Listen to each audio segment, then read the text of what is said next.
गोवर्धन में जब श्रीनाथ जी विराजते थे, एक ब्रजवासिन रोज आती और ठाकुर जी को आके चिढ़ाती, बोले लाला तेने द्वापर में तो बड़ी चोरी करी, यदि तो में ताकत हो तो अभी कलयुग चल लो, तू मेरे घर चोरी करके दिखा।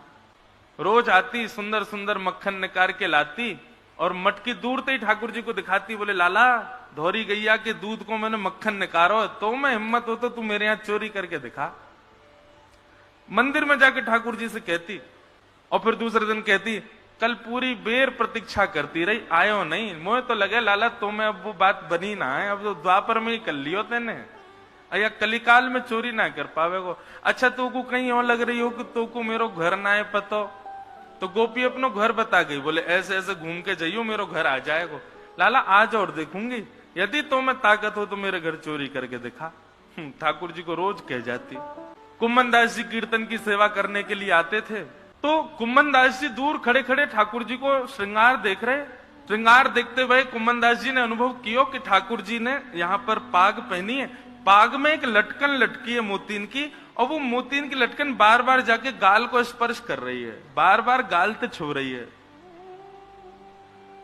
कुम्मन दास जी यह दृश्य को देखते देखते बोले, ठाकुर जी बार बार गाल से अपनी ये मोती की लटकन छुपा रहे हैं, कहीं ऐसा तो नहीं बीड़ा को आज्ञा कर रहे हैं, बीड़ा खवाओ मोए, गाल में गाल पे छुप रहा है। तो कुम्मन दास जी बीड़ा लिया है।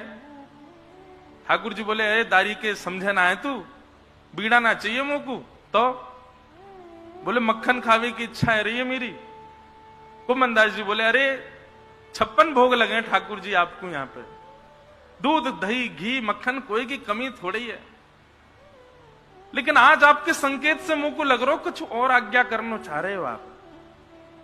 तो लाल जी बोले, ए कुम्भना, ये पास के गांव ते गोपी आवे रोज और दूर खड़ी खड़ी अपना मक्खन दिखावे और यूं के लाला तो मैं ताकत हो तो मेरे घर की चोरी करके दिखा। कुम्भनदास जी बोले, तो जय जय कहा आज्ञा? बोले आज्ञा क्या, चुनौती दे के गई है, मैं हूं नंद को लाला हूं, जाऊंगा वाकई यहाँ चोरी करके आऊंगा। कुम्भनदास जी बोले, जय जय, जे द्वापर ना है कलयुग है, या कलयुग में तो आप अचल रहो, केवल मंदिर में ही रहो, आप मंदिर में अचल खड़े रहो तो आदमी आपको छोड़े ना है, कहीं चलवे फिरवे लग गए तो कहा होएगो। ठाकुर जी बोले, ना है मेरो मन है, मैं तो जाऊंगा। कुम्भनदास जी बोले, कैसे जानो बताओ? बोले रात्रि में जैसे शयन है जाएगा, मंदिर बंद है जाए, पीछे खिड़की पे आ जाइयो मेरी पे, सोई खिड़की तक कूद के मैं तेरे संग चलूंगा और मैं और तू दोनों चोरी करके आएंगे। कुम्भनदास जी बोले, हम बड़े बूढ़े आदमी, हम पे कहां चोरी आवे लाल जी।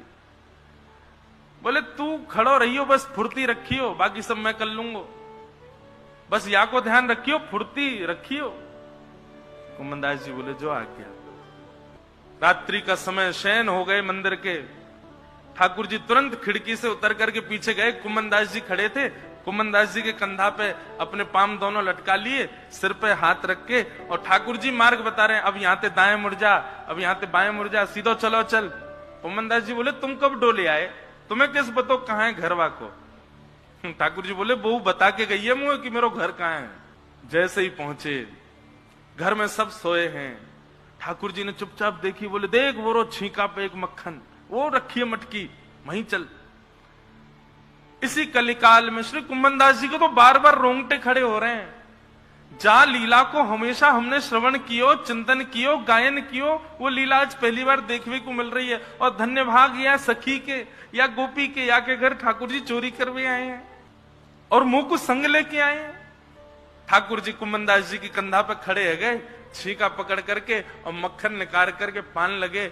आहा, आज ठाकुर जी बोले, कुंभना इतने साल बाद आज चोरी करके माखन खावे को मिलो है, इतना आनंद आ रहा हो, मैं कहा बताऊं। ले तू भी खा। लेके मक्खन निकाले, अपनी जीभ पे चाटे और मक्खन में ठाकुर जी को अधरामृत लगोए और वही मक्खन को ऐसे नीचे झुक के और कुम्भनदास जी को पवा रहे हैं। तू भी पाले। कभी नाक पे लगा रहे हैं, कभी आंख पे लगा रहे हैं, कभी मुंह पे लग जाए कुम्भनदास जी के। कुम्भनदास जी तो मंत्र मुग्ध हो गए। जय हो।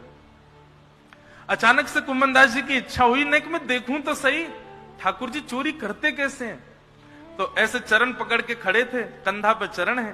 कुम्भनदास जी ने जैसे ही दृष्टि ऊपर करी, सोई कहा, देखी महाराज ठाकुर जी खूब सुंदर मक्खन ले में अपने मुख में ले में, फिर कुम्भनदास जी को खिला में, नेत्रन से अश्रुपात होने लगे। अब इतने में ही हड़बड़ाहट में का भयो, ठाकुर जी के हाथ से छींके से मटकी गिर गई। मटकी गिरते ही गोपी उठी, अरे चोर आए चोर आए चोर आए। डंडा लेकर के जैसे ही बाहर आई, ठाकुर जी तो ऊपर ही खड़े, ऊपर ते छींके थे और अटारी पर चढ़ करके कूद काद के भग गए। अकेले कुम्मन दास जी वहां खड़े रह गए। गोपी बोली, अरे ये तो वही बाबा है श्रीनाथ जी मंदिर में पद सुनावे। अरे बाबा बुढ़ापे में चोरी करवे आयो, घर पे मांग ही ले तो हम तो मक्खन दे देते। अब कुम्मन दास जी के तो नेत्र बंद, मुख बंद, आंखों से अश्रुपात हो रहे हैं। कैसे बता मैं कि भैया मैं अकेला नहीं आया, श्रीनाथ जी मेरे संग आए। सब्सक्राइब करें ब्रजवाणी और जुड़े रहे आध्यात्मिक ज्ञान से।